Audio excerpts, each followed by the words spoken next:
She thought watching closely was enough.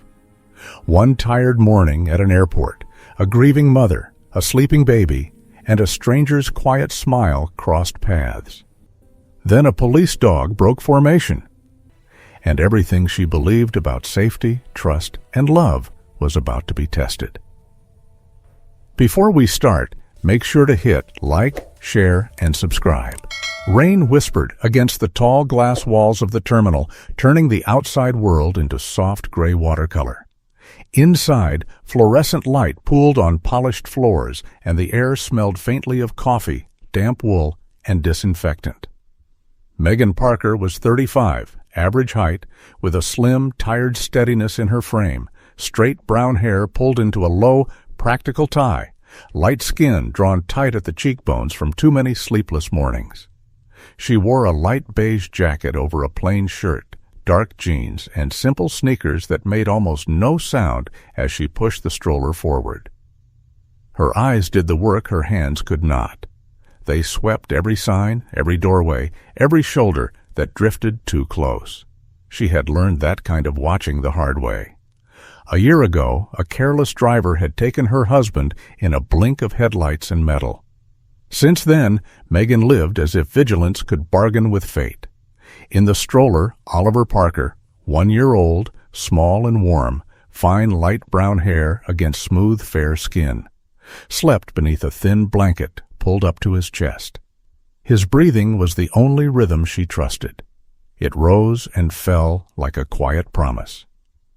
Megan kept one hand on the handle, the other hovering near the blanket, as if touch alone could keep the world from shifting. Near the security lanes, a man eased into the space beside her as naturally as if he belonged there. He looked about 40, average height and build, short dark hair, light stubble along his jaw, and a face so ordinary it could disappear in a crowd without effort. He wore a dark jacket, blue jeans, and carried a small backpack the way tired travelers did, loose and unremarkable. His voice, when he spoke, was friendly in the practiced manner of strangers. "Long day," he said, nodding toward the stroller, then offered a quick smile at Oliver as if the baby were a shared blessing. Megan answered with a polite half-sound, the kind of reply that ends conversation without making it a scene. She noticed his eyes linger just a fraction too long, not on her, but on the stroller's blanket. It was nothing she could name, only a small chill at the base of her neck. He drifted away before she could decide whether the feeling was warning or memory. Megan told herself she was tired, that grief could make shadows out of harmless things. Still, she adjusted the blanket by a finger's width and pulled the stroller closer to her hip. In her mind, she repeated the sentence she had lived by since the funeral. Don't look away, not even for a second. The K-9 unit moved through the terminal with the quiet efficiency of people who had trained their bodies to stay calm under noise. One handler, broad-shouldered and middle-aged, walked with the measured pace of a man who had seen too much to hurry for nothing. At his side was Ranger, a full-grown German shepherd with a strong athletic build, black and tan coat, thick as winter, upright ears that never truly rested, and dark eyes that held the kind of focus you cannot teach. Ranger wore a black K-9 harness, no heavy armor, built for movement and speed. Most dogs, Megan had noticed, carried their energy like an open door. Ranger carried his like a locked one. He passed families, luggage, the bright clutter of kiosks, and did not so much as glance. Then, as he drew even with Megan, something changed. Ranger's head snapped slightly, as if the air had spoken a word only he could hear. He paused for the length of a heartbeat, muscles tight under his coat, caught between obedience and the pull of a deeper command. Megan saw the handler's hand tighten on the lead. She heard her own pulse in her ears. Ranger lowered his body, and a low growl rolled out of him. Not wild, not angry, certain. The next sound was his bark, sharp enough to cut through the terminal's hum. People turned. Shoes stopped. Conversations fell away as if someone had switched off a radio. Megan's first instinct was simple. and ancient. Protect. She yanked the stroller back, her fingers whitening around the handle. For a flashing moment she thought of hospital corridors, of late-night calls, of the way life can be taken without asking. Ranger surged forward, breaking formation, not toward Megan's face, not toward her hands, but toward the stroller itself. His eyes were fixed, not on her, but on the blanket under Oliver's chin. Megan's throat tightened. Part of her wanted to scream, to snatch her son up and run. Another part, the part that had learned what panic can do, froze in place. She saw the handler sprint, heard his voice calling commands, felt the crowd's fear rise like heat. And through it all, there was Ranger, solid, intent, refusing the easy story of aggression. Something in Megan shifted, small but real. A thought arrived, quiet and stubborn. Maybe this isn't happening to hurt them. Maybe it's happening to save them. She bent her head close to Oliver, breathing in the clean, milky scent of his hair, and made a promise she could keep even if she could not control the world. She would stay present. She would listen. She would not let fear speak louder than truth. The rain kept falling beyond the glass, steady and patient, as if it had all the time in the world. Inside the terminal, the air felt thinner now, stripped of its earlier noise, filled instead with held breath and waiting. Ranger did not rush in blind fury. That was the first thing the handler noticed, even as his own pulse quickened. The dog paused, only the length of a single breath, but in that pause lived a decision. Ranger's body lowered, muscles coiled not with chaos, but with purpose. His black and tan coat caught the harsh overhead light, each hair sharp and real, his ears locked forward, eyes dark and unblinking. He gave a low growl, deep and steady, the sound a seasoned warning rather than a threat. Commands came fast then, sharp voices trained for emergencies. "Ranger, down, stay." The handler, late 50s, graying beard trimmed short, shoulders worn by years of service, felt the familiar tension tear through him. He trusted his dog. He trusted training. But he also recognized something else in Ranger's stance. This was not the reaction to a familiar scent. This was not routine. It was instinct sharpened by years of quiet watching. Ranger was not hunting danger. He was standing between it and something fragile. Megan felt the moment stretch, thin as wire. Her hands trembled on the stroller handle, though she willed them to stay still. She watched Ranger's eyes and realized, with a clarity that surprised her, that they were not fixed on her face, nor on her movements. They were locked on the blanket beneath Oliver's chin. A memory flickered, her husband's laugh in the kitchen, the way he used to say that dogs understood more than people gave them credit for. She had brushed that off once. Now she wasn't so sure. Ranger surged forward, breaking formation. The handler swore under his breath and ran. Megan's instinct screamed at her to pull Oliver away, to scoop him up and shield him with her own body. But her legs would not move. The dog leapt into the stroller, with startling gentleness for an animal his size, his weight settling carefully, deliberately, as though he knew exactly how small a life lay beneath him. With a firm nudge of his muzzle, he pushed the blanket aside. Something metallic rolled free, clinking softly against the polished floor. The sound was small, ordinary, and yet it cut through the silence like a blade. The world did not explode. It froze. A circle formed without anyone asking it to. Shoes stopped inches from the object. A woman gasped. Someone whispered a prayer. The handler dropped to one knee, his voice lower now, steadier, calling for space. Megan stared at the metal cylinder, her mind refusing to shape it into meaning. It looked harmless. Too harmless. She took one step forward, heart pounding, every cell in her body reaching for her child. Ranger reacted instantly. He shifted, broad chest blocking her path, and let out a single warning growl. Not angry, not loud, but absolute. Megan stopped. The truth landed like a weight in her chest. To save Oliver, she had to stand back, It felt like betrayal. It felt like tearing her own hands away. Tears blurred her vision as she whispered his name, her voice breaking. Ranger did not move. He stayed pressed close to Oliver, a living barrier, breathing slow and even. In that stillness, Megan understood something she had been fighting since her husband died. Love was not always holding on. Sometimes it was trusting when every instinct told you not to. When security finally moved in, measured and precise, the handler's eyes met Megan's. There was apology there, and gratitude. He explained in a voice rough with age that Ranger only behaved this way when a threat crossed a certain line, when something was not just dangerous but wrong. Megan nodded, though her thoughts were far away. She remembered the man from earlier, his easy smile, the way he had looked at Oliver. The memory settled differently now, cold and sharp. As technicians approached, Ranger eased his weight just enough to check on the child beneath him. Oliver slept on, unaware, his small hand brushing against Ranger's fur. The dog stilled at the touch.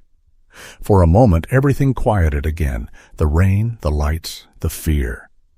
Megan stood there, empty and full all at once, carrying a new belief she had never expected to need. She could not control the world, but she could choose trust. And sometimes trust wore four legs and watched more closely than any human ever could.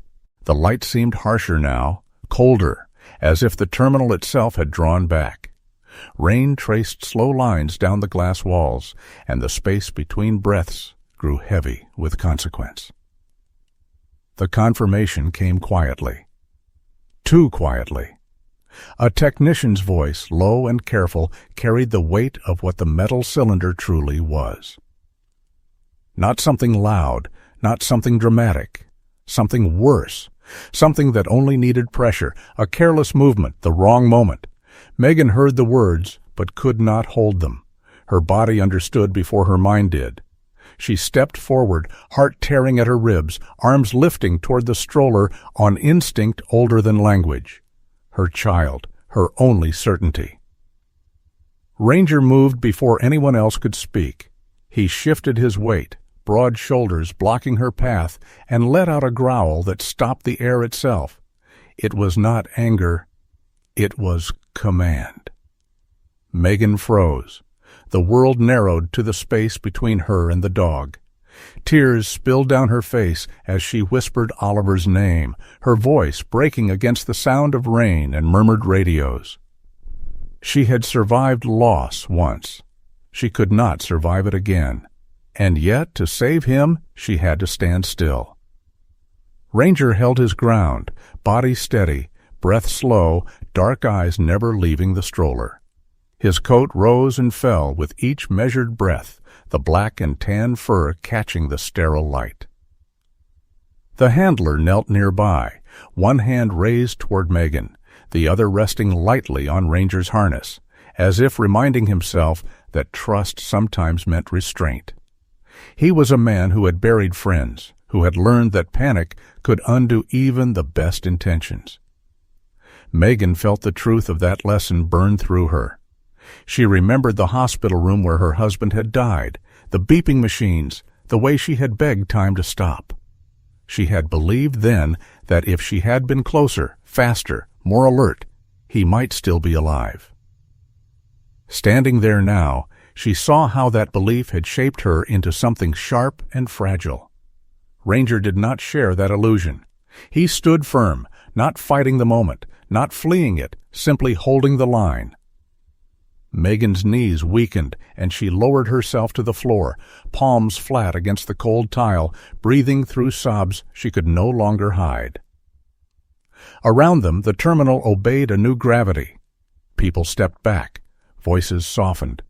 Even the rain seemed to listen. The technician spoke again, explaining procedures in words chosen to calm rather than alarm. Megan barely heard him. Her focus rested on the small rise and fall beneath Ranger's chest, the miracle that Oliver still slept. The dog adjusted his stance just enough to press closer, shielding the stroller completely, his body a living wall between danger and innocence. Megan felt something inside her loosen, painfully and finely. She could not reach her child, but she could trust the one who already had. In that surrender, there was grief, and there was relief. She pressed her forehead to the floor, letting the coolness ground her, and whispered a promise she hoped Oliver would never need to remember. She would learn to live without fighting every shadow. She would learn to stand still when stillness was what love required. When the moment passed, slowly, carefully, the technician signaled that the device was secured. No cheers followed, no sudden release, just a collective exhale. Ranger did not move right away. He remained where he was, guarding, watching, until his handler finally gave a soft command. Only then did he ease back, one paw at a time, allowing space to return. Oliver stirred, his small hand brushing the air where Ranger's fur had been. Megan looked up, her face wet and raw, and met the handler's eyes. There was no apology there, only understanding. She nodded once, a quiet acknowledgment of a lesson learned at great cost. Some moments ask you to let go, so that what you love can live.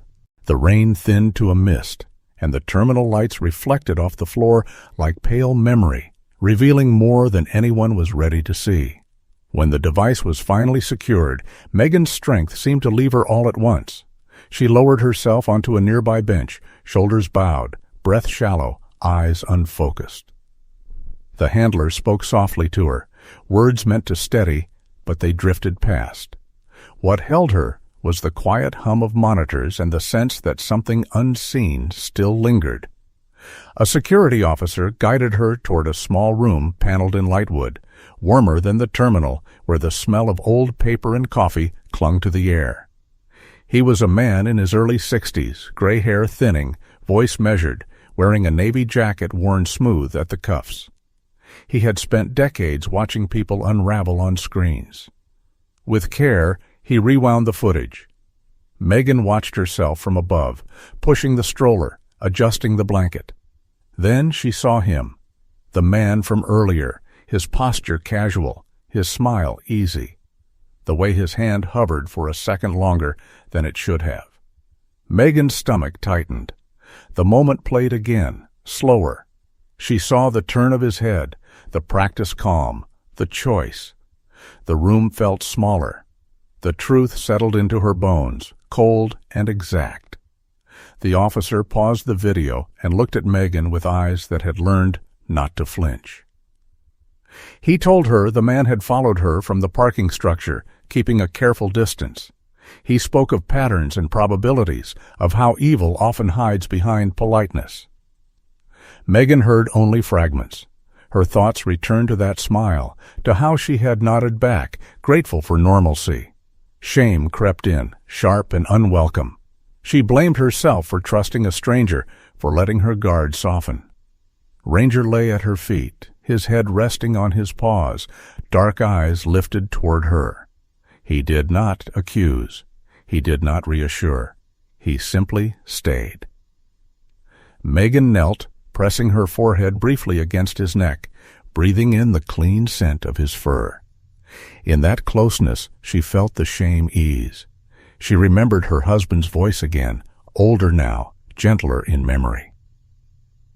"You can't live closed forever," he had once said. "You just need to know when to open your eyes." Megan straightened.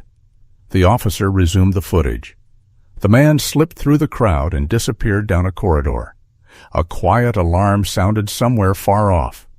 Ranger's ears lifted before anyone spoke. His body rose, sudden and fluid, attention fixed on the hallway beyond the glass. The handler felt it too, the change in air, and followed Ranger's gaze.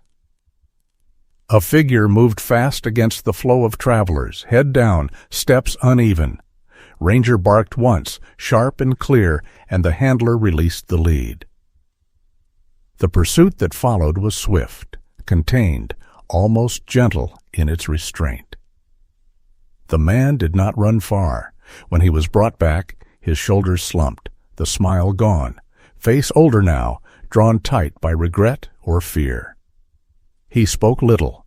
His voice, when it came, was flat, empty of explanation. Megan watched from a distance, holding Oliver close now that it was safe to do so.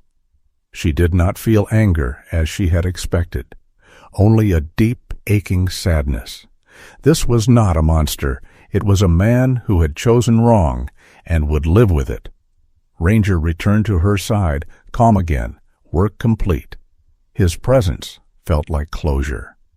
Later, as officers finished their reports and the terminal slowly returned to motion, Megan stood by the window with Oliver sleeping against her chest. The rain had stopped entirely. Outside, the sky lightened, a thin band of brightness cutting through cloud. She looked at Ranger, at the handler beside him, and at the quiet space where fear had been. The truth had been cold. It still was, but it had not broken her. She understood now that vigilance alone could not save a life, and trust alone could not either. It was the balance that mattered, seeing clearly, acting when needed, letting go when it was time. Megan kissed Oliver's hair and made a promise she felt ready to keep. She would live open-eyed, not hardened, carrying what she had learned forward. Ranger met her gaze, steady and unblinking, and for a moment the world felt kind again. Morning arrived quietly. The rain was gone, leaving the air washed and thin, and the first light slipped through the terminal windows like forgiveness.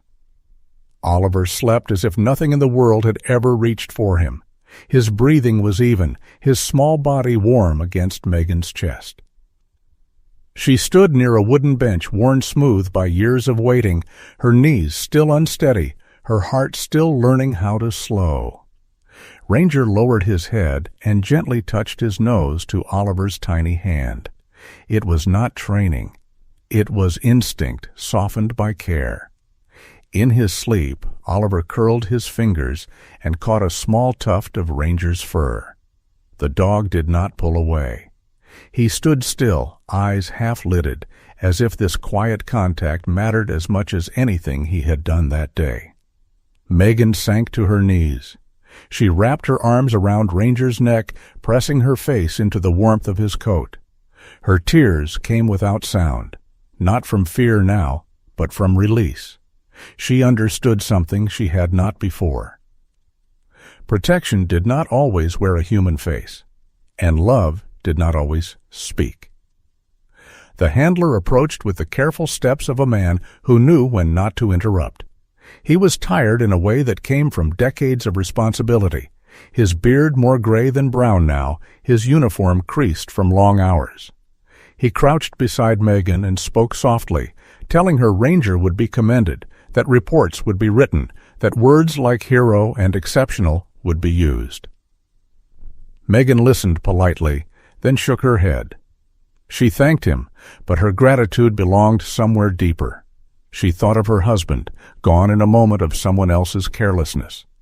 She had lived since then with a tight grip on the world, believing vigilance alone could keep loss away.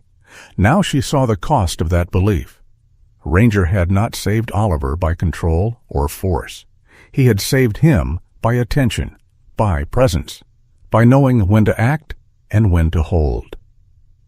Megan placed a hand over her heart, steadying herself, and felt something mend that she had assumed was broken forever. Later, in a small open space near the gates, a few people gathered. No cameras, no applause, just nods of respect and quiet words. Ranger stood beside his handler, posture relaxed but alert, as if unsure why this pause existed. A woman touched Megan's arm and whispered how brave she had been. Megan smiled gently but did not correct her. Courage, she had learned, did not always look like standing tall. Sometimes it looked like stepping back. She watched Ranger as he turned his head, scanning the terminal with calm eyes, already moving on. That, too, felt important. Heroes did not linger. They returned to watching, to waiting, to the long, patient work of care that never made headlines. Megan bent and kissed Oliver's hair, breathing in the faint scent of soap and milk, and promised herself she would remember this version of strength. When it was time to leave the terminal, Megan paused once more. She knelt in front of Ranger, meeting his gaze. It was steady, uncomplicated. She placed her hand against his chest and spoke a quiet thank you, not expecting understanding, but offering it anyway. Ranger's tail moved once, slow and sure. That was enough. As she walked away, stroller rolling softly over the floor, Megan felt the world open again. Not safe, never completely, but kind enough to trust. She would carry this forward, not as fear, but as faith.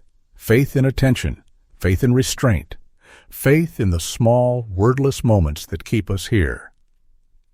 Ranger watched until she disappeared into the light, then turned back to his handler, ready for whatever came next. As this story ends, remember that many of us walk our later years with quiet pain, aching bodies, lonely rooms, memories heavier than sleep. You are not forgotten. Even in silence, your life still matters. If this story touched you, please share it, leave a comment, and subscribe so others won't feel alone tonight. May God watch over your health, ease your burdens, and bring you peace. You are still here for a reason.